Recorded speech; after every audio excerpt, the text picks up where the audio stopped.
ಶ್ರೀ ಗುರುಭ್ಯೋ ನಮಃ. ಹರಿ ಓಂ.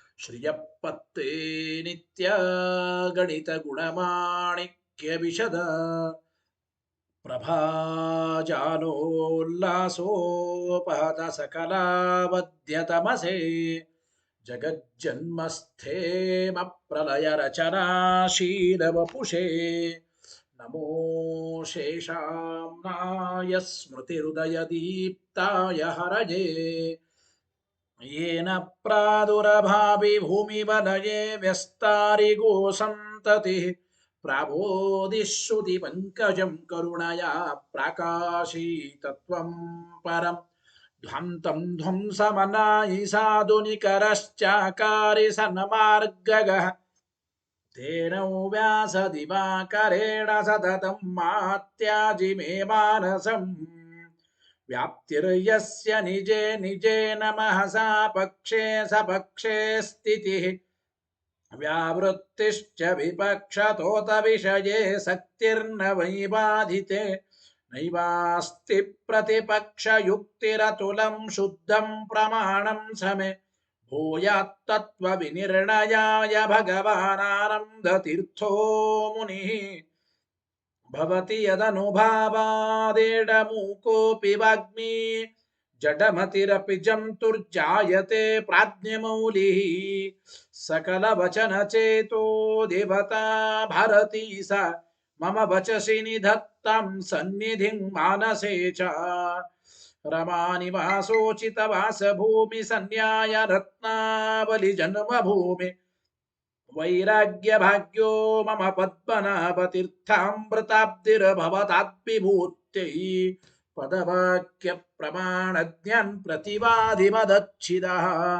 श्रीमदक्षोभ्यतीर्थाख्यानुपतिष्ठे गुरून्मम श्रीमदानन्दतीर्थार्य सन्मनः सरसि भुवि अनुव्याख्याननलिने चञ्चरीकति मे मनः न शब्दाब्दौ गाढाः न च निगमचर्चासु चतुराः न च न्याये प्रौढाः न च विदितवेद्या अपि वयम् परं श्रीमत्पूर्णप्रमतिगुरुकारुण्यसरणिं प्रपन्नामान्याः स्मः किमपि च वदन्तोऽपि महताम् भगवता बदरायणेन प्राणिनां निःश्रेयसाय प्रणीतमपि ब्रह्ममीमांसाशास्त्रम् असाधुनिबन्धं ददमस अवकुण्ठितत्वेन प्रणीतमिव मन्यमानः भगवानानन्दतीर्थमुनिः यथाचार्याभिप्रायम्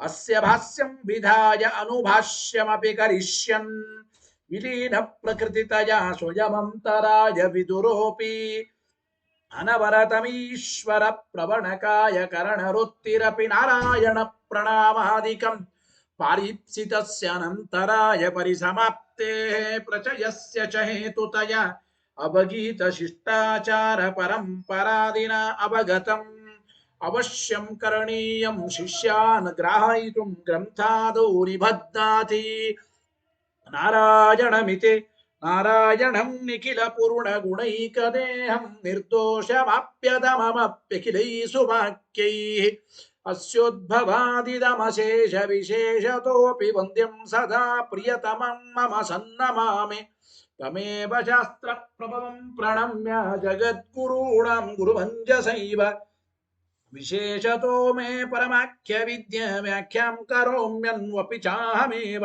ओमो मथातो ब्रह्म जिज्ञासा ओम श्रुति क्षीराब्धिमामथ्य धीमं धरमहीभृतः प्राप्ता न्यायसुधा येन तं जयीन्द्रमहं भजे बुधैरपि सुदुर्बोधे ग्रन्थे जन्मम साहसं तत्पारयन्तु निपुणाः गुरुपादरजक्कणाः लौकिक फलं लक्षणामृतदोहिनीं गुरुवनुग्रह रूपां तां कामधेनुमुपास्महे मद्वोक्तिर्द्विनदी जयर्यशुभवाक् सूर्यात्मजा संगमे व्याख्यास्तानमोहो विधाय नृहरे प्राप्य प्रसादं परम् प्रापुर्ये कृतकृत्यतां गतमला विद्यादिराजादयो ಯೋಗೀಶ ಕೃಪಯಂತು ತೇ ಜಯ ಮುನೇರ್ಭಾವಸ್ಯ ಬೋಧಾಯ ಮೇ ಶುಕೇನ ಶಾಂತ್ಯಾದಿಷು ವಾङ्मयेषु ವ್ಯಾಸೇನ ಧೈರ್ಯಂ ಬುಧಿನೋಪಮೇಯಂ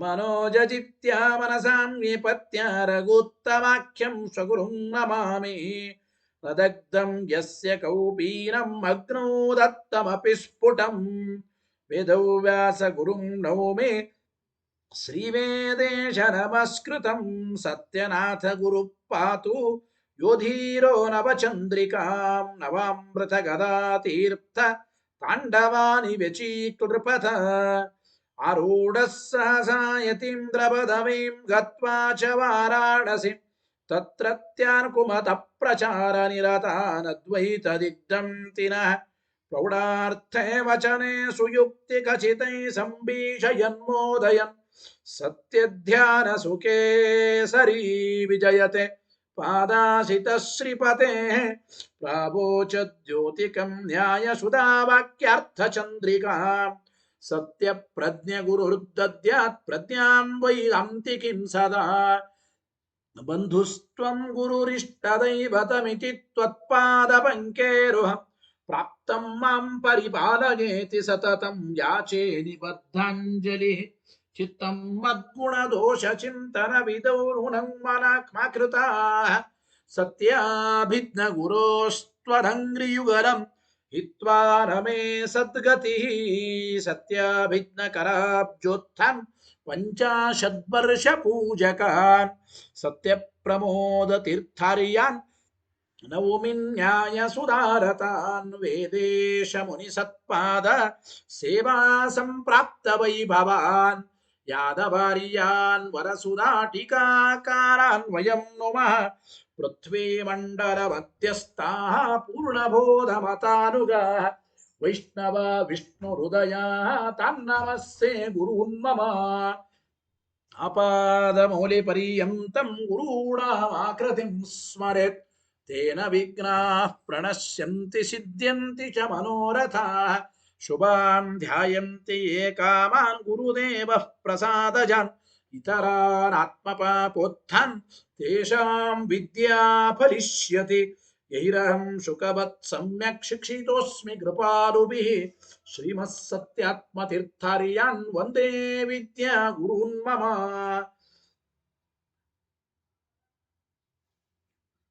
रामशब्दार्थवक्तारं गायत्र्यर्थं च साधकं मठादिपैरमानितं च सत्यात्मानं यतिं भजे स्वस्त्यस्तु सतामखिल सन्मङ्गलानि भवन्तु श्रीगुरुभ्यो नमः हरिः ओम्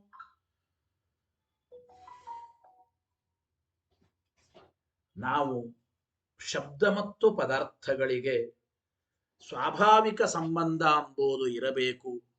ಕೆಲವೊಂದು ಬಾರಿ ಸಾಂಕೇತಿಕವಾದ ಶಕ್ತಿ ಸಂಬಂಧವನ್ನು ಕೂಡ ಅವಶ್ಯವಾಗಿ ನಾವು ಅಂಗೀಕಾರ ಮಾಡುತ್ತೇವೆ ಅಂತ ಹೇಳಿದ್ದೇವೆ. ಇದರ ಮೇಲೆ ಮತ್ತೆ ಪೂರ್ವ ಪಕ್ಷಿಗಳಂತಾರೆ ಶಬ್ದ ಮತ್ತು ಪದಾರ್ಥಗಳ ಮಧ್ಯದಲ್ಲಿ ಸ್ವಾಭಾವಿಕ ಸಂಬಂಧ ಎಂಬುದು ಬೇಕಾಗಿಲ್ಲ ಅಂತ. ಸಾಂಕೇತಿಕವಾದ ಸಂಬಂಧದಿಂದಲೇನೆ ಶಬ್ದ ಪದಾರ್ಥ ಜ್ಞಾನ ಮಾಡಿಸಿಕೊಡುತ್ತದೆ. ಗೊತ್ತಾಯ್ತೋ ಇಲ್ಲ? ಶಬ್ದ ಪದಾರ್ಥ ಜ್ಞಾನ ಮಾಡಿಸಿಕೊಡಬೇಕಾದರೆ ಶಬ್ದಕ್ಕೆ ಆ ಪದಾರ್ಥಗಳಲ್ಲಿ ಸ್ವಾಭಾವಿಕವಾದ ಸಂಬಂಧ ಬೇಕು ಅಂತ ಏನು ನಿಯಮ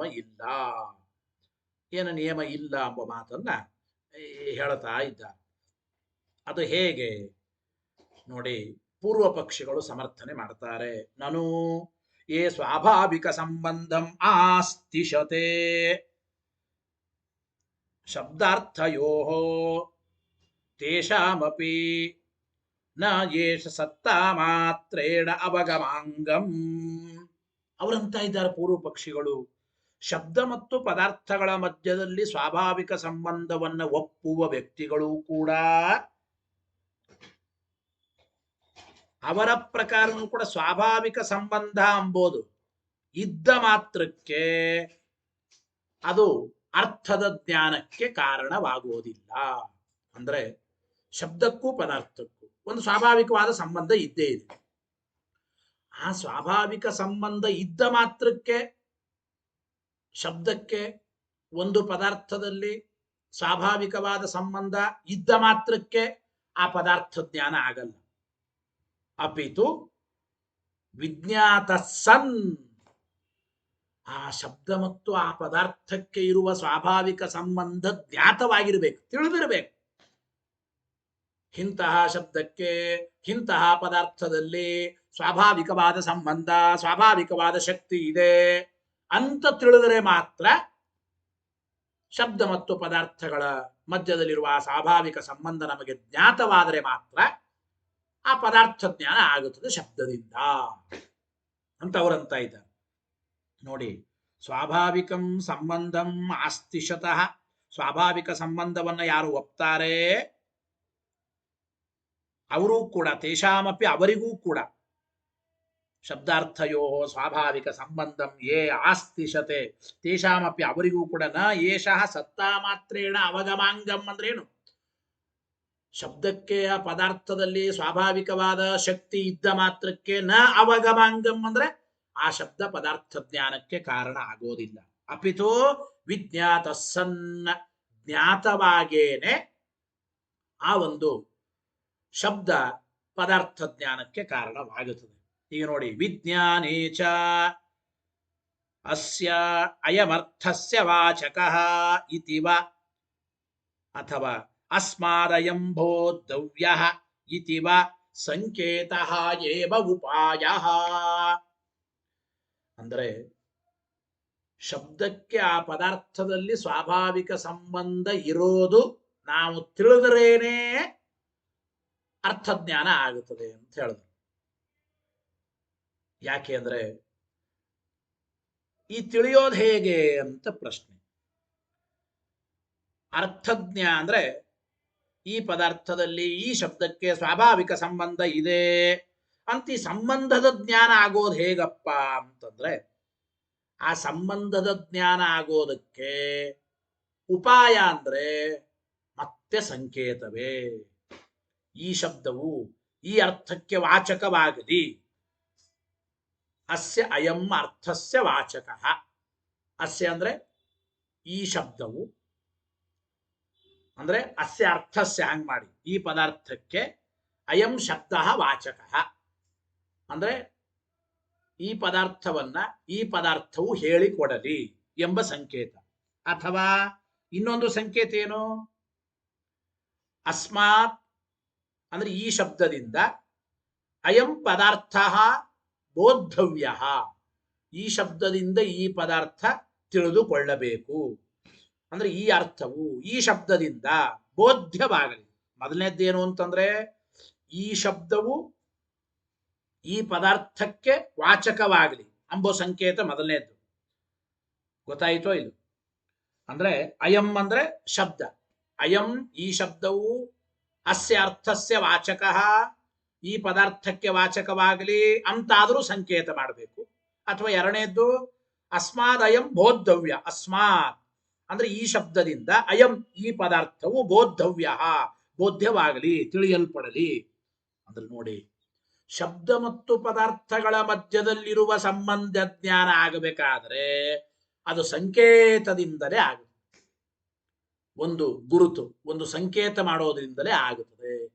ಈ ಪದಾರ್ಥವು ಆ ಶಬ್ದದಿಂದ ವಾಚ್ಯವಾಗಲಿ ಅಥವಾ ಈ ಶಬ್ದವು ಆ ಪದಾರ್ಥವನ್ನು ಹೇಳಿಕೊಡಲಿ ಎಂಬ ಈ ಎರಡು ರೀತಿಯ ಸಂಕೇತದಿಂದಲೇನೆ ಆ ಒಂದು ಸಂಬಂಧ ಇದೆ ಅಂತ ನಮಗೆ ಸಂಬಂಧ ಎಂಬುದು ಜ್ಞಾನವಾಗುತ್ತದೆ, ಸಂಬಂಧದ ಜ್ಞಾನ ಹುಟ್ಟುತ್ತದೆ ಅಂತ ಹೇಳ್ತಾ ಇದ್ದಾರೆ. ವೃದ್ಧ ವ್ಯವಹಾರೋಪಿ ಗವಾದಿ ಶಬ್ದಾನ ದೇವದತ್ತಾದಿ ಶಬ್ದವತ ಸಂಕೇತ ಪೂರ್ವಕ ಏವ. ಇನ್ನೊಂದು ಮಾತು ಹೇಳ್ತಾ ಇದ್ದಾರೆ ನೋಡಿ, ವೃದ್ಧರ ವ್ಯವಹಾರವೂ ಕೂಡ ಅದು ಸಂಕೇತ ಪೂರ್ವಕವೇ ಆಗಿದೆ. ಗಾಮಾನಯ ಅಂತ ಒಬ್ಬ ಪ್ರಯೋಜಕ ವೃದ್ಧರು ಹೇಳಿದರು. ಅಂದ್ರೆ ಗಾಮಾನಯ ಅಂತ ಹೇಳಿ ಒಬ್ಬ ಪ್ರಯೋಜಕ ವೃದ್ಧರು ಹೇಳಿದರು. ಏನ್ ಹೇಳಿದ್ರು ಪ್ರಯೋಜಕ ವೃದ್ಧರು ಅಂತಂದ್ರೆ, ಗಾಮಾನಯ ಆಕಳನ್ನು ತೆಗೆದುಕೊಂಡು ಬಾ. ಪ್ರಯೋಜ್ಯ ವೃದ್ಧ ಆಕಳನ್ನು ತೆಗೆದುಕೊಂಡು ಬಂದ. ಅಂದರೆ ಈ ವೃದ್ಧರ ವ್ಯವಹಾರ ಏನಿದೆ, ಗವಾದಿ ಶಬ್ದ ವಿಷಯಕವಾದ ವೃದ್ಧರ ವ್ಯವಹಾರವೂ ಕೂಡ ಸಂಕೇತ ಪೂರ್ವಕವೇ ಆಗಿದೆ.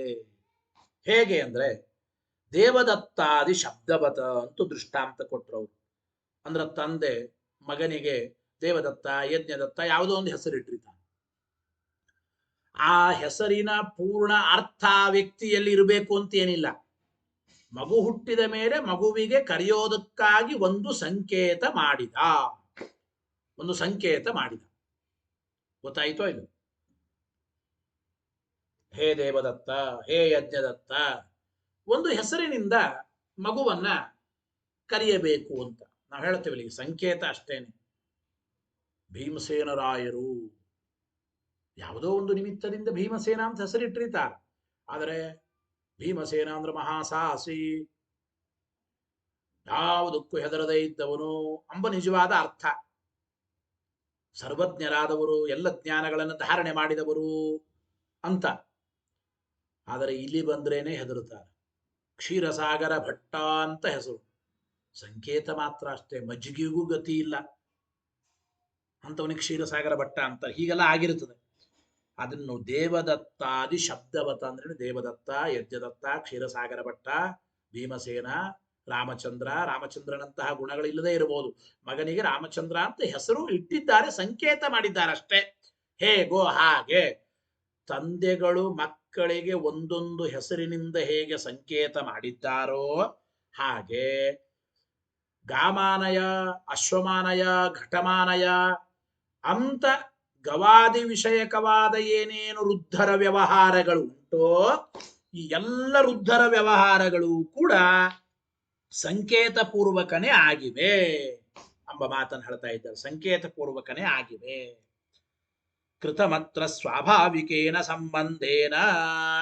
ಈ ರೀತಿ ಸಂಕೇತದಿಂದಲೇ ಶಬ್ದ ಪ್ರಯೋಗ, ಸಂಕೇತ ಮಾಡೋದ್ರಿಂದಲೇ ಪದಾರ್ಥಗಳ ಜ್ಞಾನ ಕೂಡುತ್ತದೆ ಅಂತಂದ ಮೇಲೆ ಆ ಸಂಕೇತವೇ ಪದಾರ್ಥ ಜ್ಞಾನಕ್ಕೆ ಕಾರಣವಾಗಲಿ. ತನ್ಮಾತ್ರಾದೇವ ಪ್ರಯೋಗ ಪ್ರತಿಪತ್ತವ್ಯ ವ್ಯವಹಾರಾಣ ಉಪಪತ್ತೇ. ಅಂದ್ರೆ ಸ್ವಾಭಾವಿಕೇನ ಸಂಬಂಧೇನ ಕೃತಮತ್ರ, ಸ್ವಾಭಾವಿಕವಾದ ಸಂಬಂಧವನ್ನ ಅಂಗೀಕಾರ ಮಾಡೋದು ಯಾತಕ್ಕೆ ಬೇಕು? ಸಂಕೇತ ಮಾತ್ರದಿಂದಲೇನೆ ಶಬ್ದ ಪ್ರಯೋಗ ಮಾಡಿದ ಮೇಲೆ ಆ ಪದಾರ್ಥಗಳ ಜ್ಞಾನ ಆಗ್ತಾ ಇದೆ ಅಂತಂದ ಮೇಲೆ ಈ ಒಂದು ಸ್ವಾಭಾವಿಕವಾದ ಸಂಬಂಧವನ್ನ ಅಂಗೀಕಾರ ಮಾಡೋ ಕಾರಣ ಇಲ್ಲ. ಯಾತಕ್ಕಾಗಿ ಸ್ವಾಭಾವಿಕ ಸಂಬಂಧವನ್ನು ಒಪ್ಪಬೇಕು? ಸಂಕೇತ ಮಾತ್ರದಿಂದಲೇ ಹೇಳಬಹುದಲ್ಲ ಅಂತ ಆ ಪೂರ್ವ ಪಕ್ಷಿಗಳು ಅಂತ ಇದ್ದಾರೆ. ಇಷ್ಟಾಗಿ ಹಾಗಾದ್ರೆ ಸ್ವಾಭಾವಿಕ ಸಂಬಂಧ ಬೇಡ ಅಂದ್ರು ಪೂರ್ವ ಪಕ್ಷಿಗಳು.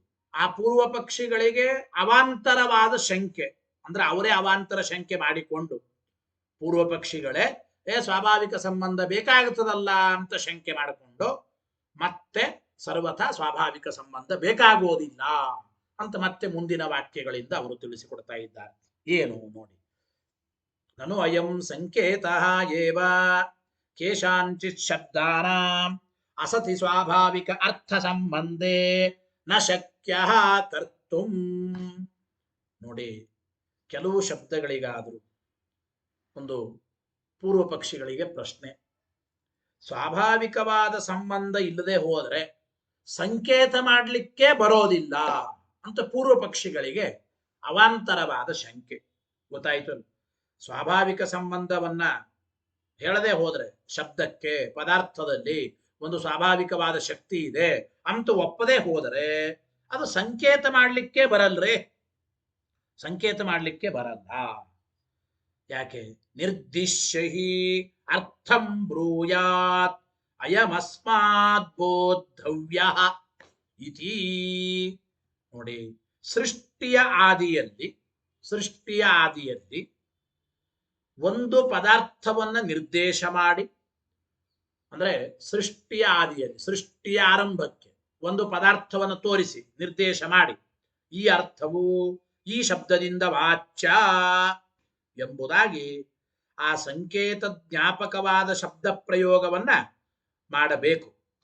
ಹೌದು, ಅಂದ್ರೆ ನಿರ್ದಿಶ್ಯೈ ಅರ್ಥಂ, ಸೃಷ್ಟಿಯ ಆದಿಯಲ್ಲಿ ಪದಾರ್ಥವನ್ನ ಒಂದು ತೋರಿಸಿ ನಿರ್ದೇಶ ಮಾಡಿ ಈ ಪದಾರ್ಥವು ಇಂತಹ ಶಬ್ದದಿಂದ ತಿಳಿಯಲ್ಪಡಬೇಕು. ಅಂದರೆ ಆ ಸಂಕೇತಕ್ಕೆ ಜ್ಞಾಪಕವಾದ ಶಬ್ದ ಪ್ರಯೋಗವನ್ನ ಮಾಡಬೇಕು. ನೋಡಿ, ನಿರ್ದೇಶ ಅಸತಿ ಸ್ವಾಭಾವಿಕೆ ಸಂಬಂಧೆ ಕೇಶಾಂಚಿ ಶಬ್ದಾನ ನ ಚ ಸಿದ್ಧ್ಯತಿ. ಶಬ್ದಗಳಿಂದ ಒಂದು ಪದಾರ್ಥವನ್ನ ತೋರಿಸಿ ನಿರ್ದೇಶ ಮಾಡೋದೇನಿದೆ, ಇದು ಸ್ವಾಭಾವಿಕವಾದ ಸಂಬಂಧವನ್ನ ಒಪ್ಪದೇ ಹೋದರೆ ನಿರ್ದೇಶ ಮಾಡಲಿಕ್ಕೆ ಬರಲ್ಲ ಎಂಬ ಮಾತನ್ನ ಹೇಳ್ತಾ ಇದ್ದಾರೆ. ನಿರ್ದೇಶ ಮಾಡಲಿಕ್ಕೆ ಬರೋದಿಲ್ಲ. ಏನು ನೋಡ್ರಿ, ಅಸ್ಮಾತ್ ಶಬ್ದಾತ್ ಅಯಮರ್ಥೋ ಬೋದ್ಧವ್ಯ ಅಂದ್ರೆ ಅಸ್ಮಾತ್ ಶಬ್ದಾತ್ ಈ ಶಬ್ದದಿಂದ, ಈ ಎಂಬುವ ಒಂದು ಶಬ್ದ, ಅಸ್ಮಾತ್ ಎಂಬ ಶಬ್ದ ಈ ಶಬ್ದ, ಮತ್ತು ಅರ್ಥ ಎಂಬ ಶಬ್ದ, ಅಸ್ಮಾತ್ ಶಬ್ದಾತ್ ಅಯಮರ್ಥ ಅರ್ಥ ಎಂಬ ಶಬ್ದ, ಅಸ್ಮಾತ್ ಶಬ್ದಾತ್ ಅಂತೇವೋ ಇಲ್ಲ, ಶಬ್ದ ಎಂಬ ಶಬ್ದನೂ ಇದೆ, ಶಬ್ದ ಎಂಬ ಶಬ್ದನೂ ಇದೆ.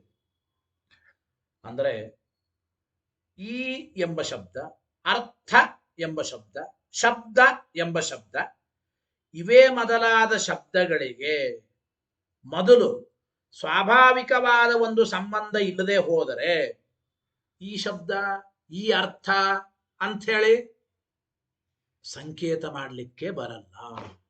ಅಂದ್ರೆ ಆರಂಭದಲ್ಲಿ, ಸೃಷ್ಟಿಯ ಆರಂಭದಲ್ಲಿ ಮೊದಲು ಅಯಮರ್ಥ ಈ ಪದಾರ್ಥವು, ಈ ಪದಾರ್ಥವು ಅಂದ್ರೆ ಅರ್ಥ ಎಂಬ ಶಬ್ದ ಈ ಪದಾರ್ಥವನ್ನ ಹೇಳಿಕೊಡುತ್ತದೆ ಅಂತ ಸ್ವಾಭಾವಿಕವಾದ ಸಂಬಂಧ ಒಪ್ಪದೆ ಹೋದರೆ, ಅರ್ಥ ಎಂಬ ಶಬ್ದಕ್ಕೂ ಆ ಪದಾರ್ಥಕ್ಕೂ ಸ್ವಾಭಾವಿಕ ಸಂಬಂಧವನ್ನ ಹೇಳದೆ ಹೋದರೆ ಅಯಂ ಅರ್ಥ ಅಂತ ನಿರ್ದೇಶ ಮಾಡಲಿಕ್ಕೆ, ಸಂಕೇತ ಮಾಡಲಿಕ್ಕೆ ಬರಲ್ಲ. ಮತ್ತು ಶಬ್ದ ಎಂಬುವ ಶಬ್ದಕ್ಕೆ ಶಬ್ದ ಎಂಬ ವಸ್ತುವಿನಲ್ಲಿ ಸ್ವಾಭಾವಿಕ ಸಂಬಂಧವೇ ಇಲ್ಲ ಅಂದ್ರೆ ಅಸ್ಮಾತ್ ಶಬ್ದಾತ್ ಈ ಶಬ್ದದಿಂದ ಅಂತ ಹೀಗೆ ನಿರ್ದೇಶ ಸಂಕೇತ ಮಾಡಲಿಕ್ಕೆ ಬರೋದಿಲ್ಲ. ಗೊತ್ತಾಯ್ತು ಅಲ್ಲ? ಅಸ್ಮಾತ್ ಶಬ್ದಾತ್ ಅಯಮರ್ಥೋ ಬೋದ್ಧವ್ಯ ಅಂತ ಈ ಹೇಳುವ ಕ್ರಿಯಾನೇ ಕೂಡೋದಿಲ್ಲ ಸ್ವಾಭಾವಿಕ ಸಂಬಂಧವನ್ನು ಒಪ್ಪದೆ ಹೋದ್ರೆ. ನೋಡಿ, ಅಸತಿ ಸ್ವಾಭಾವಿಕೇ ಸಂಬಂಧೆ ಅಂದ್ರೆ ಸ್ವಾಭಾವಿಕ ಸಂಬಂಧೇ ಅಸತಿ, ಸ್ವಾಭಾವಿಕ ಸಂಬಂಧ ಇಲ್ಲದೆ ಹೋದರೆ ಕೇಶಾಂಚಿ ಶಬ್ದಾನ ಕೆಲವು ಶಬ್ದಗಳಿಗೆ ನಚ ನಿರ್ದೇಶ ಸಿದ್ಧ್ಯತೆ, ಯಾವ ಪದಾರ್ಥವನ್ನು ನಾವು ನಿರ್ದೇಶ ಮಾಡಿ ಸರ್ವಥ ಹೇಳಲಿಕ್ಕೆ ಬರೋದಿಲ್ಲ ಅಂತ ಅಭಿಪ್ರಾಯ.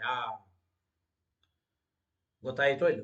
ಸಂಕೇತಾಧೀನೇತು ವಾಚಕತ್ವೇ ಸರ್ವೇಷಾಂ ಶಬ್ದಾನಾಂ ಅಕೃತ ಸಮಯತ್ವಾತ್ ಕಿಂ ಕೇನ ನಿರ್ದಿಶೇತ್. ಅದನ್ನೇ ಹೇಳ್ತಾ ಇದ್ದಾರೆ ನೋಡಿ. ಏನು ಅಂತಂದ್ರೆ, ಸಂಕೇತಕರಣಕ್ಕಿಂತ ಮೊದಲು ಒಂದು ಶಬ್ದದಿಂದ ಇಂತಹ ಪದಾರ್ಥವನ್ನ ನಿರ್ದೇಶ ಮಾಡೋಕ್ಕಿಂತ ಮುಂಚೆ ಸೃಷ್ಟಿಯ ಆದಿಯಲ್ಲಿ ಅಂತ ಅಭಿಪ್ರಾಯ.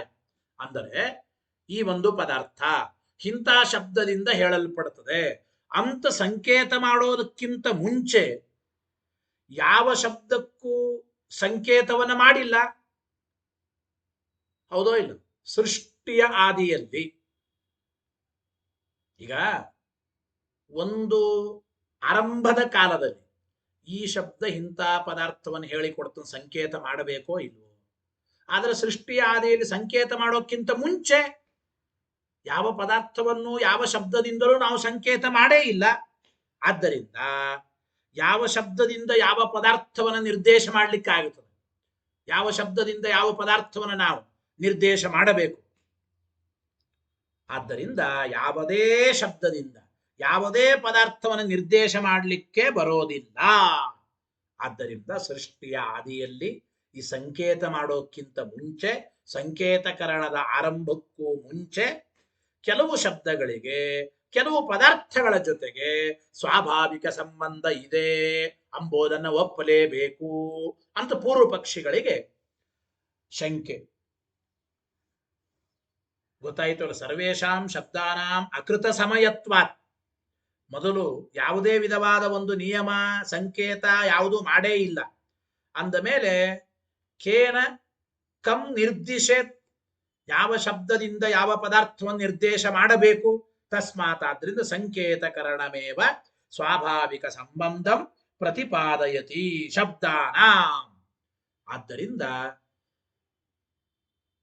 ಸಂಕೇತ ಮಾಡೋದು ಅಂಬೋದೇನೆ ಆರಂಭದಲ್ಲಿ ಮೊದಲು ಶಬ್ದಗಳಿಗೆ ಪದಾರ್ಥಗಳ ಜೊತೆಗೆ ಸ್ವಾಭಾವಿಕ ಸಂಬಂಧ ಇದೆ ಅಂತ ಸಂಕೇತ ಮಾಡೋದೇ ತಿಳಿಸಿಕೊಡುತ್ತದೆ ಅಂತ.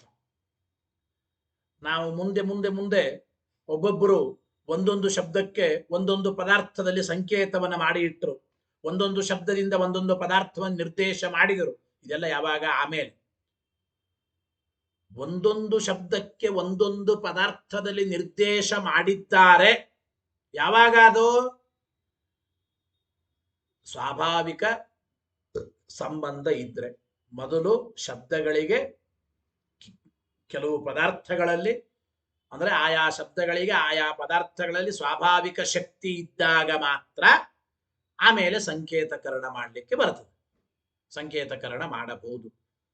ಅಂದ್ರೆ ಸಂಕೇತ ಮಾಡಿದ್ದಾರೆ ಅಂದ್ರೆ ಅದಕ್ಕಿಂತಲೂ ಮುಂಚೆ ಆ ಶಬ್ದಕ್ಕೆ ಆ ಪದಾರ್ಥದಲ್ಲಿ ಸ್ವಾಭಾವಿಕ ಸಂಬಂಧ ಇದೆ ಅಂತೇನೆ ನಮಗೆ ತಿಳಿಯುತ್ತದೆ ಅಂತ ಅಭಿಪ್ರಾಯ. ಸ್ವಾಭಾವಿಕ ಸಂಬಂಧವನ್ನ ಒಪ್ಪಲೇಬೇಕು.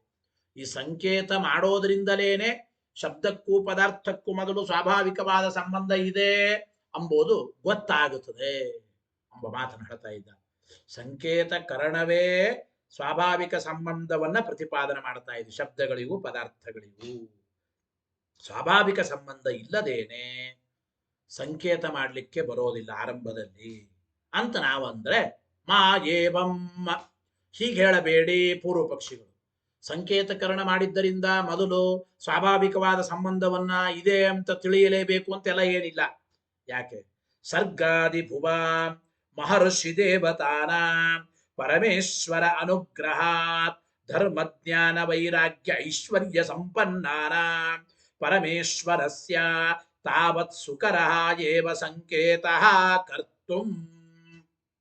ಅವರಂತ ಇದ್ದಾರೆ. ಈ ಅವಾಂತರವಾದ ಶಂಕೆಗೆ ಪೂರ್ವ ಪಕ್ಷಿಗಳು ಪರಿಹಾರ ಹೇಳ್ತಾ ಇದ್ದಾರೆ. ಸಂಕೇತ ಮಾಡಬೇಕಾದ್ರೆ ಮೊದಲು ಸ್ವಾಭಾವಿಕ ಸಂಬಂಧ ಇರಲೇಬೇಕು ಅಂತ ಏನಂದಿರಲ್ಲ, ಅದು ಸರಿಯಲ್ಲ ಅಂತ. ಯಾತಕ್ಕೆ ನೋಡಿ, ನಮ್ಮಂತಹ ವ್ಯಕ್ತಿಗಳಿಗೆ ಶಬ್ದಗಳಿಗೂ ಪದಾರ್ಥಗಳಿಗೂ ಸ್ವಾಭಾವಿಕ ಸಂಬಂಧ ಇಲ್ಲದೆ ಹೋದ್ರೆ ಮೊದಲು ಸಂಕೇತ ಮಾಡೋದೇ ಕಷ್ಟ ಆಗುತ್ತದೆ ಅಂದ್ರೆ ಬೇಡ.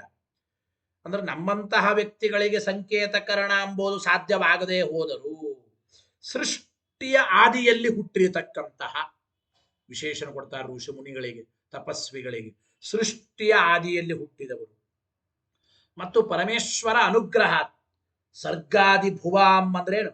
ಸೃಷ್ಟಿಯ ಆದಿಯಲ್ಲಿ ಹುಟ್ಟಿದ ಪರಮೇಶ್ವರ ಅನುಗ್ರಹ ಧರ್ಮ ಜ್ಞಾನ ವೈರಾಗ್ಯ ಐಶ್ವರ್ಯ ಸಂಪನ್ನಾನಾಂ ಮಹರ್ಷಿ ದೇವತಾನಾಂ. ಆಗ ಆ ಭಗವಂತನ ಅನುಗ್ರಹದಿಂದ ಧರ್ಮ ಜ್ಞಾನ ವೈರಾಗ್ಯ ಐಶ್ವರ್ಯಗಳಿಂದ ಕೂಡಿಕೊಂಡ ಮಹಾ ಮೇಧಾವಿ ಮೂರ್ಧನ್ಯರು ಆ ಋಷಿ ಮುನಿಗಳು ದೇವತೆಗಳೆಲ್ಲ ಇದ್ದಾರೆ.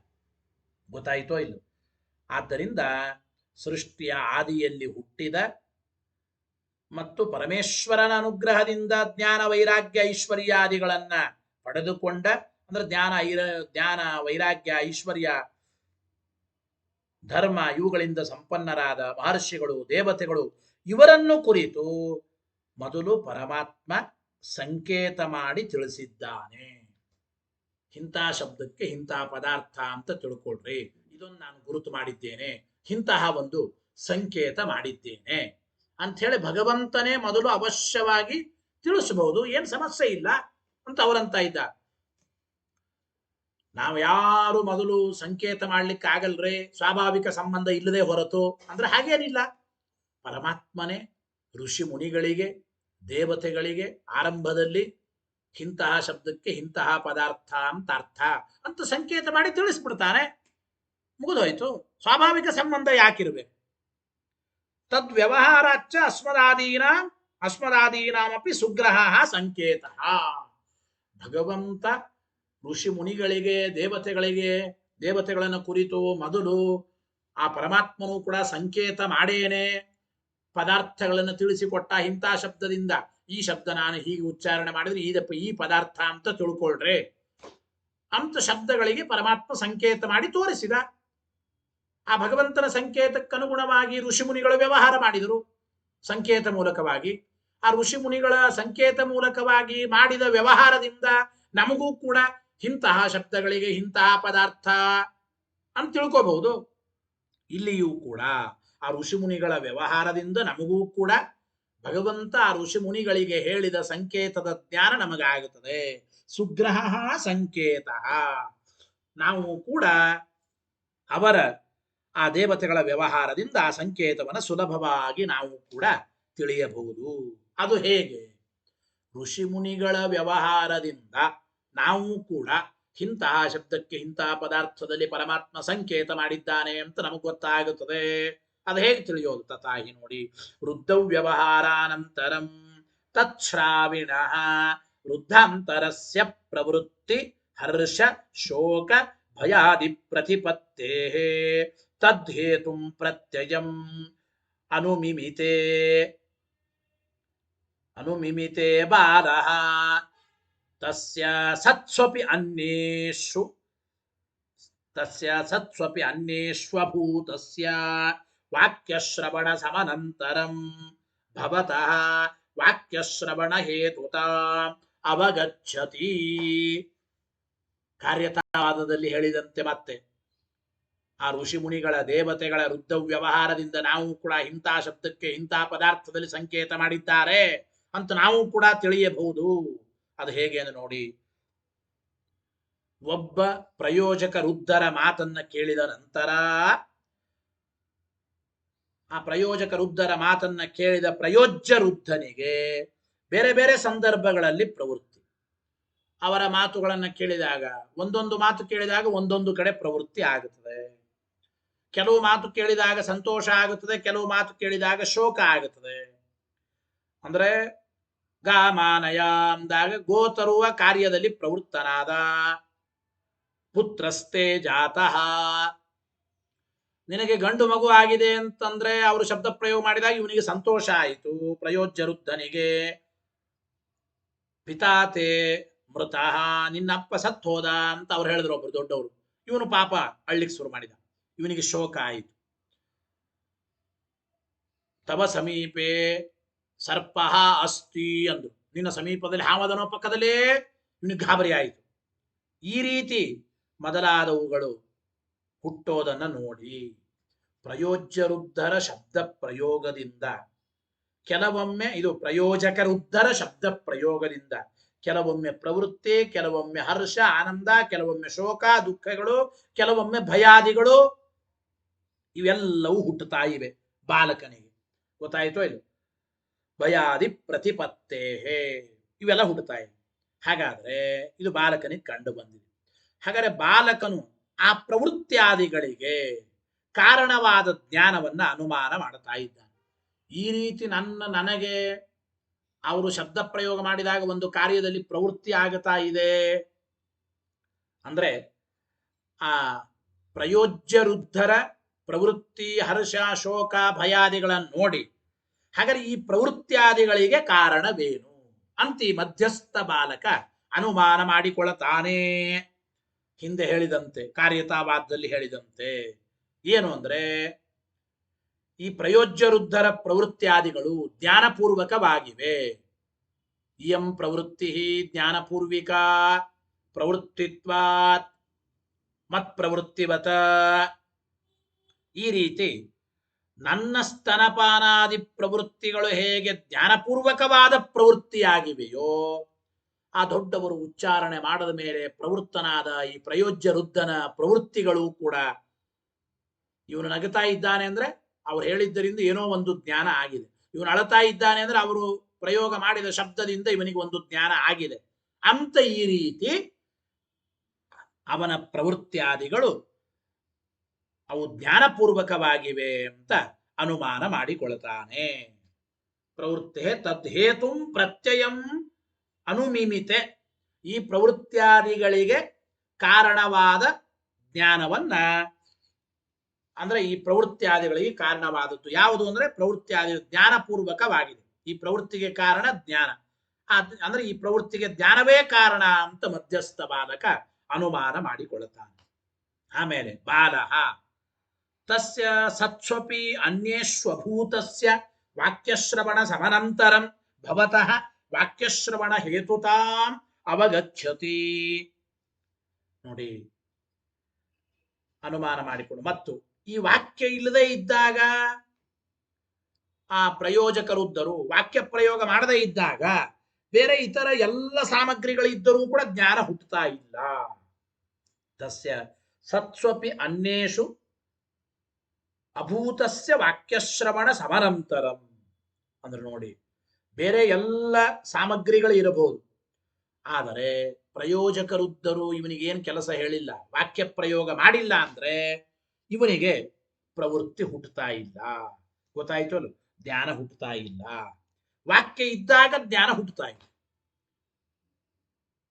ವಾಕ್ಯ ಇದ್ದಾಗ ಮಾತ್ರ ಇಂತಹ ಒಂದು ಕೆಲಸ ಮಾಡಬೇಕು ಅಂತ ಜ್ಞಾನ ಹುಟ್ಟುತ್ತಾ ಇದೆ. ವಾಕ್ಯ ಇಲ್ಲದೆ ಇದ್ದಾಗ ಇವನಿಗೆ ಯಾವುದೇ ವಿಧವಾದ ಕೆಲಸ ಮಾಡಬೇಕು ಅಂತ ಜ್ಞಾನ ಹುಟ್ಟುತ್ತಾ ಇಲ್ಲ. ಆದ್ದರಿಂದ ಈ ಜ್ಞಾನವು ಕೂಡ ವಾಕ್ಯದಿಂದ ಹುಟ್ಟಿದೆ ಅಂತ ಬಾಲಕ ತಿಳಿದುಕೊಳ್ತಾ ಇದ್ದ. ವಾಕ್ಯಶ್ರವಣ ಹೇತಾಂ ಅವಗಚ್ಚತಿ. ಇವನಿಗೆ ಜ್ಞಾನ ಹುಟ್ಟಿದ್ದು, ಈ ಕೆಲಸ ಮಾಡಬೇಕು ಅಂತ ಜ್ಞಾನ ಹುಟ್ಟಿದ್ದು ಅವರ ವಾಕ್ಯವನ್ನ ಶ್ರವಣ ಮಾಡಿದ ಮೇಲೆ.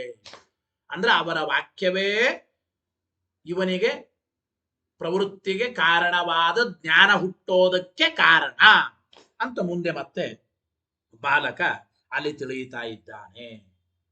ಇದಾದ ಮೇಲೆ ತದವಯವಾನಾಂಚ ಪದಾನಾಂ ಆವಾಪ ಉದ್ಧಾರ ಭೇದೇನ ತತ್ತದರ್ಥ ಪ್ರತ್ಯಯ ಜನನ ಉಪಾಯತ್ವ ದರ್ಶನಾತ್. ಮುಂದೆ ಏನಾಗುತ್ತಾ ಇದೆ ನೋಡಿ. ಅವರು ಗಾಮಾನಯ ಅಂತಂದ್ರು, ಆ ವಾಕ್ಯದಲ್ಲಿನ ಪದಗಳನ್ನ ಕೆಲವು ತೆಗೆದ್ರು. ಗಾಮಾನಯ ಅಂತ ಗಾಮ್ ಎಂಬ ಶಬ್ದ ತೆಗೆದು ಜಲಮಾನಯ ಅಂದ್ರು. ಬೇರೆ ಪದಗಳನ್ನು ಹಾಕಿದ್ರು. ಗಾಮ್ ಎಂಬ ಸ್ಥಳದಲ್ಲಿ ಜಲಂ ಅಂತ ಪದವನ್ನ ಹಾಕಿದರು. ಆವಾಗ ಗಾಮಾನಯ ಅಂದಾಗ ಹಿಂದೆ ಆಕಳು ತಂದಿದ್ದ, ಜಲಮಾನಯ ಅಂದಾಗ ಈಗ ಕೊಡದಲ್ಲಿ ನೀರು ತಂದಿದ್ದಾನೆ. ಈ ರೀತಿ ಪದಗಳನ್ನ ಹಾಕುವುದು ತೆಗೆಯೋದ್ರಿಂದ, ಬೇರೆ ಬೇರೆ ಪದಗಳನ್ನ ಚೇಂಜ್ ಮಾಡಿ ಶಬ್ದ ಪ್ರಯೋಗ ಮಾಡೋದ್ರಿಂದ ಅಂತ ಅಭಿಪ್ರಾಯ. ಕೆಲವು ಪದಗಳು ಹಿಂದಿದ್ದದ್ದು ತೆಗೆಯೋದು, ಹೊಸ ಪದಗಳನ್ನ ಹಾಕೋದು. ಈ ಪದಗಳ ಹಾಕೋದು ತೆಗೆಯೋದ್ರಿಂದ ಬೇರೆ ಬೇರೆ ಅರ್ಥದ ಜ್ಞಾನ ಇವನಿಗೆ ಆಗುತ್ತಾ ಇದೆ. ಗಾಮಾನಯ ಅಂದ್ರೆ ಆಕಳು ತೆಗೆದುಕೊಂಡು ಬಂದ, ಜಲಮಾನಯ ಅಂದ್ರೆ ನೀರು ತೆಗೆದುಕೊಂಡು ಬಂದ, ದ್ವಾರಂ ಪಿದೇಯಿ ಅಂದ್ರೆ ಹೋಗಿ ಬಾಗಿಲು ಹಾಕಿದ. ಹಾಗಾದ್ರೆ ಈ ಪ್ರಯೋಜ್ಯ ವೃದ್ಧರಿಗೆ ಅವರು ಪ್ರಯೋಗ ಮಾಡುವ ಶಬ್ದಗಳಿಂದ, ವಾಕ್ಯ ಪ್ರಯೋಗದಿಂದ ಜ್ಞಾನವಾಗುತ್ತಾ ಇದೆ. ಹಾಗಾದ್ರೆ ಆಯಾ ಪದಗಳು ಆಯಾ ಪದಾರ್ಥಗಳಿಗೆ ವಾಚಕವಾಗಿವೆ ಅಂತ ಕಲ್ಪನಾ ಮಾಡ್ತಾನೆ. ಆಯಾ ಬೇರೆ ಬೇರೆ ಬೇರೆ ಪದಗಳನ್ನ ಅವರು ಪ್ರಯೋಗ ಮಾಡೋದ್ರಿಂದ ಇವನು ಬೇರೆ ಬೇರೆ ಕಾರ್ಯ ಮಾಡ್ತಾ ಕೂತ. ಹಾಗಾದ್ರೆ ಗಾಮಾನಯ ಅಂದ್ರೆ ಆಕಳು ತೆಗೆದುಕೊಂಡು ಬಂದ. ಹಾಗಾದ್ರೆ ಗಾಮ್ ಎಂಬ ಶಬ್ದದಿಂದ ಆಕಳು ಅಂತ ಅರ್ಥ ಈ ಬಾಲಕ ಕಲ್ಪನೆ ಮಾಡಿಕೊಳ್ತಾ ಇದ್ದ. ಜಲಮಾನಯ ಎಂದಾಗ ನೀರು ತೆಗೆದುಕೊಂಡು ಬಂದ, ಹಾಗಾದ್ರೆ ಜಲಂ ಅಂದ್ರೆ ನೀರು ಅಂತ ಅರ್ಥ. ಈ ರೀತಿ ಆಯಾ ಪದಗಳಿಗೆ ಆಯಾ ಪದಾರ್ಥಗಳಲ್ಲಿ ವಾಚಕತ್ವ ಶಕ್ತಿ ಉಂಟು. ಅಂದ್ರೆ ವಾಚ್ಯವಾಚಕ ಭಾವ ಸಂಬಂಧ ಇದೆ ಆ ಪದಗಳಿಗೂ ಪದಾರ್ಥಗಳಿಗೂ ಅಂತ ಕಲ್ಪನಾ ಮಾಡ್ತಾನೆ. ಇದೇ ಪದದ ಅವಯವಗಳಾಗಿರ್ತಕ್ಕಂಥ ಪ್ರಕೃತಿ ಪ್ರತ್ಯಯ ಬೇರೆ ಬೇರೆ ಅರ್ಥಕ್ಕೆ ವಾಚಕ ಅಂತ ತಿಳಿಯುತ್ತಾನೆ. ತೇಷು ತೇಷು ಅರ್ಥೇಷು ತೇಷಾಂ ಪದಾನಾಂ ವಾಚಕತ್ವಂಚ ಕಲ್ಪಯತಿ. ಆಯಾ ಪದಾರ್ಥಗಳಲ್ಲಿ ಆಯಾ ಪದಗಳಿಗೆ ವಾಚಕತ್ವ ಶಕ್ತಿ ಇದೆ ಅಂತ ತಿಳಿಯುತ್ತಾನೆ. ಬೇರೆ ಬೇರೆ ಬೇರೆ ಶಬ್ದಗಳನ್ನು ಹಾಕಿ ತೆಗೆಯೋದ್ರಿಂದ ಅವರು ವಾಕ್ಯ ಪ್ರಯೋಗಗಳ ಮೂಲಕ ಬೇರೆ ಬೇರೆ ಕಾರ್ಯ ಮಾಡುವ ಮುಖಾಂತರ. ಹಾಗಾದ್ರೆ ಈ ಪದಕ್ಕೆ ಈ ಪದಾರ್ಥವೇ ಅರ್ಥ, ಈ ಪದಕ್ಕೆ ಈ ಒಂದು ವಸ್ತುವೇ ಅರ್ಥ ಅಂತ ಹೀಗೆ ತಿಳಿಯುತ್ತಾನೆ. ಏವಂ ಪದ ಅವಯವಯೇಷು ಪ್ರಕೃತ್ಯಾದಿಶ್ವಪಿ ದ್ರಷ್ಟವ್ಯಂ. ಆ ಪದದ ಅವಯವಗಳಾದ ಪ್ರಕೃತಿ ಪ್ರತ್ಯಯಗಳಿಗೂ ಕೂಡ ಬೇರೆ ಬೇರೆ ಅರ್ಥ ಉಂಟು. ಬೇರೆ ಬೇರೆ ಆ ಪ್ರಕೃತಿ ಪ್ರತ್ಯಯಗಳಿಗೆ ಅಂದ್ರೆ ಪ್ರಕೃತಿ ಪ್ರತ್ಯಯಗಳು ಕೂಡ ಬೇರೆ ಬೇರೆ ಅರ್ಥಕ್ಕೆ ವಾಚಕವಾಗಿವೆ ವಾಚಕವಾಗಿವೆ ಅಂಬೋದನ್ನ ಅಂದ್ರೆ ತಿಳಿಯುತ್ತಾ ಇದ್ದಾನೆ ಎಂಬ ಮಾತನ್ನು ಹೇಳ್ತಾ ಇದ್ದಾನೆ. ವಾಚಕವಾಗಿವೆ ಎಂಬುದನ್ನ ತಿಳಿಯುತ್ತಾ ಇದ್ದಾನೆ. ಸ್ವಾಭಾವಿಕೀಂ ಶಕ್ತಿಂ ಅಭ್ಯುಪಗಚ್ಚತಾಪಿ ಏಷಾ ಪ್ರಕ್ರಿಯಾ ಅನುಸರಣೀಯ. ಅವರಂತ ಇದ್ದಾರೆ ಪೂರ್ವ ಪಕ್ಷಿಗಳು. ನೋಡಿ, ಯಾರು ಶಬ್ದ ಮತ್ತು ಪದಾರ್ಥಗಳಿಗೆ ಸ್ವಾಭಾವಿಕವಾದ ಶಕ್ತಿಯನ್ನು ಒಪ್ಪುತ್ತಾರೋ ಅವರು ಕೂಡ ನಾವು ಹಿಂದೆ ಹೇಳಿದಂತೇನೆ ಇಂಥ ಪದಗಳಿಗೆ ಇಂಥ ಪದಾರ್ಥಗಳು ಅಂತ ಪದಾರ್ಥಗಳ ಜ್ಞಾನ ಮಾಡಿಕೊಳ್ಳೋದು ವೃದ್ಧವು ವ್ಯವಹಾರದ ಮೂಲಕನೇ. ವೃದ್ಧರು ಇಂಥ ಪದಗಳಿಗೆ ಇಂಥ ಪದಾರ್ಥಗಳಲ್ಲಿ ಸಂಕೇತ ಮಾಡಿದ್ದಾರೆ ಅಂತ ತಿಳಿಯುತ್ತೇವೆ. ಶಬ್ದಾರ್ಥಗಳಿಗೆ ಸ್ವಾಭಾವಿಕ ಸಂಬಂಧವನ್ನು ಒಪ್ಪುವವರು ಕೂಡ ನಾವು ಹಿಂದೆ ಹೇಳಿದ ರೀತಿಯಲ್ಲೇನೆ ಇಂತಹ ಪದಗಳಿಗೆ ಇಂತಹ ಪದಾರ್ಥದಲ್ಲಿ ಸಂಕೇತ ಇದೆ, ಆದ್ದರಿಂದ ಪದಗಳಿಂದ ಪದಾರ್ಥ ಜ್ಞಾನ ಮಾಡಿಕೊಳ್ಳಬೇಕು ಅಂತೆ ತಿಳಿಯುತ್ತಾ ಇದ್ದಾರೆ. ಸಾಪಿ ನ ಸತ್ತಾ ಮಾತ್ರೇಣ ಅವಗಮಾಂಗಂ ಇತ್ಯುಕ್ತಂ. ಅದನ್ನು ಹಿಂದೆ ಹೇಳಿದ್ದಾರೆ. ಸ್ವಾಭಾವಿಕ ಶಕ್ತಿ ಎಂಬುದು ಶಬ್ದಗಳಿಗೆ ಪದಾರ್ಥಗಳಲ್ಲಿ ಸ್ವಾಭಾವಿಕ ಶಕ್ತಿ ಇದ್ದ ಮಾತ್ರಕ್ಕೆ ಶಬ್ದಗಳು ಪದಾರ್ಥ ಜ್ಞಾನ ಮಾಡಿಸಿಕೊಡಲ್ಲ. ಆ ಇದ್ದ ಸ್ವಾಭಾವಿಕ ಶಕ್ತಿ ಸ್ವಾಭಾವಿಕ ಸಂಬಂಧ ಜ್ಞಾತವಾಗಬೇಕು. ಜ್ಞಾತವಾಗೇನೇ ಶಬ್ದಗಳು ಪದಾರ್ಥ ಜ್ಞಾನ ಮಾಡಿಸ್ತವೆ. ಹಾಗಾದರೆ ಸ್ವಾಭಾವಿಕ ಶಕ್ತಿಯನ್ನ ಒಪ್ಪುವವರು ಕೂಡ ಸಂಕೇತವನ್ನ ಒಪ್ಪಲೇಬೇಕು, ಸಂಕೇತವನ್ನು ಒಪ್ಪಲೇಬೇಕು ಎಂಬ ಮಾತನ್ನ ಹೇಳ್ತಾ ಇದ್ದಾರೆ. ಇಲ್ಲಿ ಮತ್ತೆ ಅಂದ್ರೆ ಸಂಕೇತ ಒಪ್ಪಲೇಬೇಕು. ಶಬ್ದಾರ್ಥಗಳ ಮಧ್ಯದಲ್ಲಿ ಸಾಂಕೇತಿಕವಾದ ಸಂಬಂಧ ಹೇಳಬೇಕು ಹೊರತು ಸ್ವಾಭಾವಿಕ ಸಂಬಂಧ ಬೇಕಾಗಿಲ್ಲ. ಸ್ವಾಭಾವಿಕ ಸಂಬಂಧ ಒಪ್ಪುವವರು ಸಂಕೇತವನ್ನು ಒಪ್ಪಲೇಬೇಕು ಅಂತ ಇಷ್ಟೊತ್ತು ಅವ್ರು ಹೇಳಿದರು. ಇನ್ನು ಕೊನೆಯದು ಒಂದು ಪ್ಯಾರ, ಮತ್ತೆ ಅವರಿಗೊಂದು ಪೂರ್ವ ಪಕ್ಷಿಗಳಿಗೆ ಅವಾಂತರ ಶಂಕ. ಇಲ್ಲ, ಸ್ವಾಭಾವಿಕ ಸಂಬಂಧ ಒಪ್ಪಬೇಕಾಗುತ್ತದಲ್ಲ ಅಂತ. ಏನು ಸ್ಯಾದೇ ತತ ಯದಿ ಶಬ್ದಾನಾಂ ಸಾಂಕೇತಿಕ ಸಂಬಂಧ ನ ಸ್ವಾಭಾವಿಕ.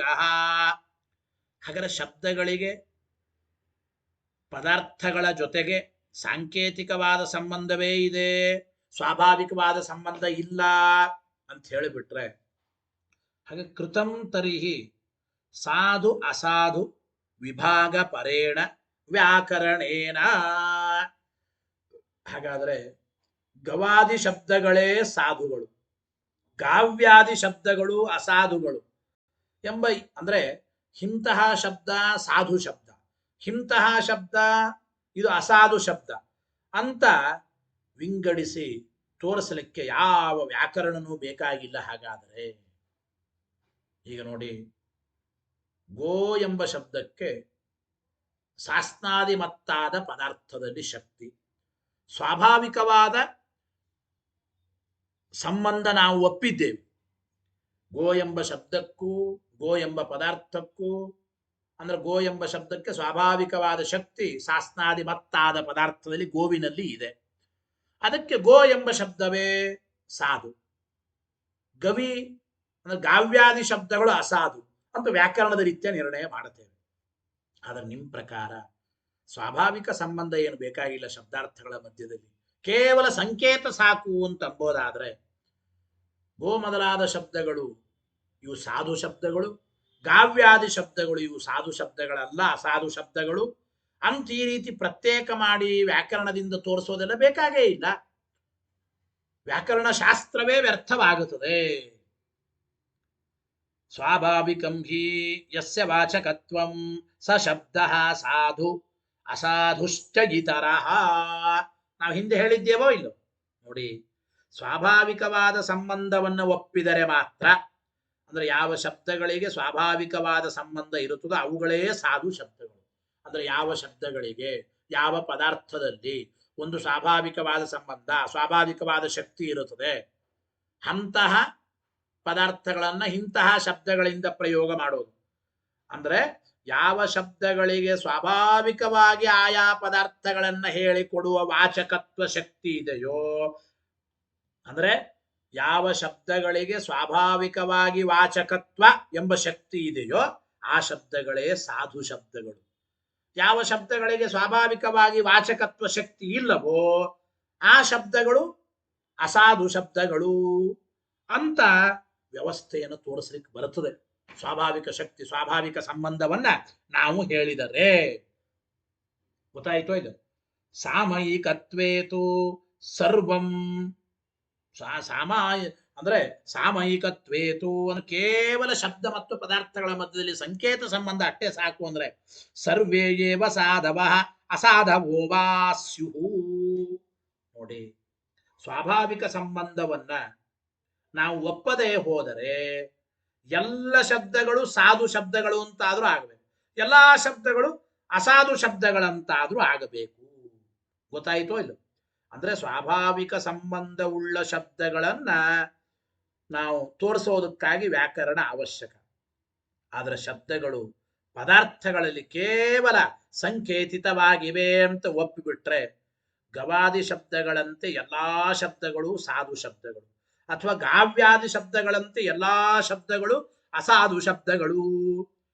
ಕೆಲವು ಶಬ್ದಗಳು ಸಾಧು, ಕೆಲವು ಶಬ್ದಗಳು ಅಸಾಧು ಎಂಬ ವ್ಯವಸ್ಥೆನೆ ಹೇಳಲಿಕ್ಕೆ ಬರೋದಿಲ್ಲ ಅಲ್ಲ ಅಂತ ನಾವು ಪ್ರಶ್ನೆ ಮಾಡಿದರೆ ಪೂರ್ವ ಪಕ್ಷಿಗಳಂತಾರೆ ಹಂಗನ್ನಬೇಡ್ರಿ. ಮೈವಂ ಯಾಕೆ? ಪರಮೇಶ್ವರ ಸಮಯ ಪರಿಪಾಲನ ಅರ್ಥತ್ವ ಹಂಗ ಹೇಳ್ಬೇಡ್ರಿ ಅಂದ್ರು. ಯಾಕೆ ನೋಡಿ, ಗವಾದಿ ಶಬ್ದಗಳು ಸಂಕೇತವಾಗಿರುವಂತೆ ಗಾವ್ಯಾದಿ ಶಬ್ದಗಳು ಸಂಕೇತಿತವಾಗಿವೆ, ಅವುಗಳಲ್ಲಿ ವಿಶೇಷ ಇಲ್ಲ ಅಂತ ಹೇಳ್ತಾ ಇದ್ದಾರೆ. ಅವುಗಳಲ್ಲಿ ವಿಶೇಷ ಇಲ್ಲ ಅಂದ್ರೆ ಹಿಂದೆ ಹೇಳದಂಗೆ ಗವಾದಿ ಶಬ್ದಗಳು ಸಂಕೇತಿತವಾಗಿವೆ, ಗಾವ್ಯಾದಿ ಶಬ್ದಗಳು ಈಗ ಅಂದ್ರೆ ಗವಾದಿ ಶಬ್ದಗಳು ಸಂಕೇತಿತವಾಗುವಂತೆ ಗಾವ್ಯಾದಿ ಶಬ್ದಗಳು ಸಂಕೇತಿತವಾಗಿವೆ. ಅವು ಎರಡರ ಮಧ್ಯದಲ್ಲಿ ಏನು ವಿಶೇಷ ಇಲ್ಲ. ಅಂದ್ರೆ ಬರೇ ಸಂಕೇತ ಮಾಡೋದಾದ್ರೆ ನಮ್ಮ ಪೂರ್ವ ಪಕ್ಷ ಮೊದಲು ಶಬ್ದಗಳಿಗೆ ಪದಾರ್ಥಗಳಲ್ಲಿ ಬರೇ ಸಂಕೇತ ಇದೆ ಎಂಬುದಾದ್ರೆ ಗವಾದಿ ಶಬ್ದಗಳು ಸಂಕೇತವಾಗುವಂತೆ ಗಾವ್ಯಾದಿ ಶಬ್ದಗಳು ಸಂಕೇತವಾಗಿವೆ, ಏನು ವಿಶೇಷ ಇದೆ? ಅದ್ರಿಂದ ಸಾಧು ಅಸಾಧು ಎಂಬ ವಿಭಾಗವನ್ನೇ ತೋರಿಸ್ಲಿಕ್ಕೆ ಬರಲ್ಲ. ವ್ಯಾಕರಣ ಶಾಸ್ತ್ರವೇ ವ್ಯರ್ಥ ಅಂದ್ರೆ ಅವರಂತಾರೆ ಹಂಗನಬೇಡ್ರಿ ಮೈವಂ. ಯಾಕೆ? ಪರಮೇಶ್ವರ ಸಮಯ ಪರಿಪಾಲನ ಅರ್ಥತ್ವ. ನೋಡಿ, ವ್ಯಾಕರಣ ಅದು ಪರಮೇಶ್ವರನ ಸಂಕೇತವನ್ನ ಪರಿಪಾಲಿಸುವುದಕ್ಕಾಗಿ ಇದೆ. ಅರ್ಥತ್ವ ಅಂತಂದ್ರೆ ಸಾರ್ಥಕ ಅಂತ ಅಭಿಪ್ರಾಯ. ಪರಮೇಶ್ವರನ ಸಮಯ ಪರಿಪಾಲನೆ ಮಾಡೋದಕ್ಕಾಗಿ, ಸಮಯ ಅಂದ್ರೆ ಸಂಕೇತ, ಪರಮಾತ್ಮ ಮಾಡಿದ ಸಂಕೇತವನ್ನ ಪರಿಪಾಲಿಸುವುದಕ್ಕಾಗಿ ವ್ಯಾಕರಣ ಶಾಸ್ತ್ರ ಇದೆ. ಆದ್ದರಿಂದ ಪರಮಾತ್ಮ ಯಾವ ಶಬ್ದಗಳಲ್ಲಿ ಯಾವ ಪದಾರ್ಥಗಳಲ್ಲಿ ಪರಮೇಶ್ವರನು ಸಂಕೇತ ಮಾಡಿದ್ದಾನೋ ಆ ಶಬ್ದಗಳು ಆ ಪದಾರ್ಥವನ್ನ ತಿಳಿಸಿಕೊಡ್ತವೆ. ಆ ಶಬ್ದಗಳು ಆ ಪದಾರ್ಥಗಳಲ್ಲಿ ಸಾಧು ಶಬ್ದಗಳು. ಯಾವ ಶಬ್ದಗಳಿಗೆ ಯಾವ ಪದಾರ್ಥಗಳಲ್ಲಿ ಪರಮಾತ್ಮ ಸಂಕೇತ ಮಾಡಿಲ್ಲವೋ ಅಂತಹ ಶಬ್ದಗಳು ಆ ಪದಾರ್ಥದ ವಿಷಯದಲ್ಲಿ ಅಸಾಧು ಶಬ್ದಗಳು ಅಂತ ನಮಗೆ ತೋರಿಸಲಿಕ್ಕೆ ಬರುತ್ತದೆ ಅಂತ ಅವರು ಅಂದ್ರೆ ಅಭಿಪ್ರಾಯ ನೋಡಿ. ತಥಾಚ ಯೇಷಾಂ ಪದಾನಾಂ ಯೇಷು ಅರ್ಥೇಷು ಪರಮೇಶ್ವರೇಣ ಕೃತಃ ಸಮಯ. ಸಮಯ ಅಂದ್ರೆ ಸಂಕೇತ ಅಂತ ಅಭಿಪ್ರಾಯ. ಅವರಂತ ವ್ಯಾಕರಣ ಶಾಸ್ತ್ರ ಸಾರ್ಥಕ, ಈ ಶಬ್ದ ಸಾಧು ಈ ಶಬ್ದ ಅಸಾಧು ಅಂತ ನಾವು ಅವಶ್ಯವಾಗಿ ಪ್ರತ್ಯೇಕವಾಗಿ ವಿಭಾಗ ಮಾಡಿ ತಿಳಿಯಬಹುದು. ಯಾಕೆ? ವ್ಯಾಕರಣ ಇರೋದೇನೆ ಪರಮಾತ್ಮನ ಸಂಕೇತ, ಭಗವಂತ ಮಾಡಿದ ಸಂಕೇತವನ್ನು ಪರಿಪಾಲನೆ ಮಾಡೋದಕ್ಕಾಗಿ. ನೋಡಿ, ಯೇಷಾಂ ಪದಾನ, ಯಾವ ಪದಗಳಿಗೆ, ಯೇಷು ಅರ್ಥೇಶು, ಯಾವ ಪದಾರ್ಥಗಳಲ್ಲಿ ಪರಮಾತ್ಮ ಸಂಕೇತ ಮಾಡಿದ್ದಾನೋ ಆ ಶಬ್ದಗಳು ಆ ಪದಾರ್ಥದ ವಿಚಾರದಲ್ಲಿ ಸಾಧು ಶಬ್ದಗಳು. ತಾನಿ ತತ್ರ ಸಾಧೂನಿ ಅಸಾಧುನಿ ಚ ಇತರತ್ರ. ಯಾವ ಶಬ್ದಗಳನ್ನ ಯಾವ ಪದಾರ್ಥಗಳಲ್ಲಿ ಪರಮಾತ್ಮ ಸಂಕೇತ ಮಾಡಿಲ್ಲವೋ ಆ ಶಬ್ದಗಳು ಆ ಪದಾರ್ಥಗಳ ವಿಚಾರದಲ್ಲಿ ಅಸಾಧು ಶಬ್ದಗಳು ಅಂತ ಇತಿ ವಿಭಾಗಸ್ಯ. ಈ ರೀತಿ ವಿಭಾಗ ಕೂಡುತ್ತದಾದ್ದರಿಂದ ವ್ಯಾಕರಣಂ ಅರ್ಥವತ, ವ್ಯಾಕರಣ ಅವಶ್ಯವಾಗಿ ಇದು ಸಾರ್ಥಕವೇ ಆಗಿದೆ ಎಂಬ ಮಾತನ್ನ ತಿಳಿಸಿಕೊಡ್ತಾ ಇದ್ದಾರೆ. ಒಟ್ಟು ಮುಖ್ಯವಾಗಿ ಅವರು ಆದಿಕಾಲದಲ್ಲಿಯೂ ಕೂಡ ಪರಮೇಶ್ವರನ ಸಂಕೇತ ನಿಮಿತ್ತಕವಾಗೇನೆ ವ್ಯವಹಾರ ಶಬ್ದಗಳಿಂದ ಪದಾರ್ಥ ಜ್ಞಾನ ಅಂದ ಮೇಲೆ ಶಬ್ದಗಳಿಗೂ ಪದಾರ್ಥಗಳಿಗೂ ಸ್ವಾಭಾವಿಕ ಸಂಬಂಧವನ್ನು ಒಪ್ಪುವ ಅವಶ್ಯಕತೆ ಇಲ್ಲ ಒಟ್ಟು ಅಂತ ಈ ರೀತಿ ಅಂದ್ರೆ ಅತ್ರ ಬ್ರೂಮಃ ಅಂತ ಹೇಳಿ ನಾವು ಹೇಳ್ತಾ ಇದ್ದೇವೆ. ಶಬ್ದಗಳಿಗೂ ಪದಾರ್ಥಗಳಿಗೂ ಸ್ವಾಭಾವಿಕ ಸಂಬಂಧ ಬೇಕಾಗಿಲ್ಲ ಅಂಥೇಳಿ ನೀ ಪೂರ್ವ ಪಕ್ಷ ಮಾಡಬೇಡ. ಸಂಕೇತ ಮಾಡುವವರೂ ಕೂಡ ಅಂದ್ರೆ ಶಬ್ದ ಪದಾರ್ಥಗಳ ಮಧ್ಯದಲ್ಲಿ ಸಾಂಕೇತಿಕವಾದ ಸಂಬಂಧವನ್ನು ಒಪ್ಪುವವರು ಕೂಡ ಸ್ವಾಭಾವಿಕ ಸಂಬಂಧವನ್ನು ಒಪ್ಪಲೇಬೇಕು. ಶಬ್ದಗಳಿಗೆ ಇಂತಹ ಒಂದು ಪದಾರ್ಥದಲ್ಲಿ ಸ್ವಾಭಾವಿಕ ಶಕ್ತಿ ಇದ್ದಿದ್ದರಿಂದಲೇನೇ ಸಂಕೇತ ಮಾಡಬಹುದು ಎಂಬ ವಿಚಾರವನ್ನು ಅಂದ್ರೆ ಸ್ವಾಭಾವಿಕ ಸಂಬಂಧವನ್ನು ಶಬ್ದಾರ್ಥಗಳ ಮಧ್ಯದಲ್ಲಿ ಒಪ್ಪಲೇಬೇಕು. ಸ್ವಾಭಾವಿಕ ಸಂಬಂಧ ಇದು ಪ್ರಮಾಣ ಸಿದ್ಧ ಎಂಬ ಮಾತನ್ನು ಹೇಳ್ತಾ ಇದ್ದಾರೆ. ಆ ಸಿದ್ಧಾಂತದ ಭಾಗವನ್ನ ಮುಂದಿನ ಸೋಮವಾರದ ಪಾಠದಿಂದ ತಿಳಿಯೋಣ ಅಂತ ಹೇಳ್ತಾ, ನಾಳೆ ನಾಡದ್ದು ತತ್ವಪ್ರಕಾಶಿಕ ಪಾಠ, ಆಚಾರ್ಯರ ಪಾಠ ಮಠದಲ್ಲಿ ನೇರವಾಗಿ ಇದ್ರೆ ನಮ್ಮ ಪಾಠವು ಮಠದಲ್ಲಿ ನೇರವಾಗಿ ಇರುತ್ತದೆ. ನಾಳೆ 4:15 ತತ್ವಪ್ರಕಾಶಿಕ ಪಾಠಕ್ಕೆ ಬನ್ನಿ ನೇರವಾಗಿ ಮಠದಲ್ಲಿ. ಆಚಾರ್ಯರ ಪಾಠ ಇಲ್ಲ ಅಂದ್ರೆ ನಾನು ಆನ್ಲೈನ್ ಮಾಡಿ ಹಾಕ್ತೇನೆ. ಹರಯೇ ನಮಃ. ಶ್ರೀಕೃಷ್ಣಾರ್ಪಣಮಸ್ತು.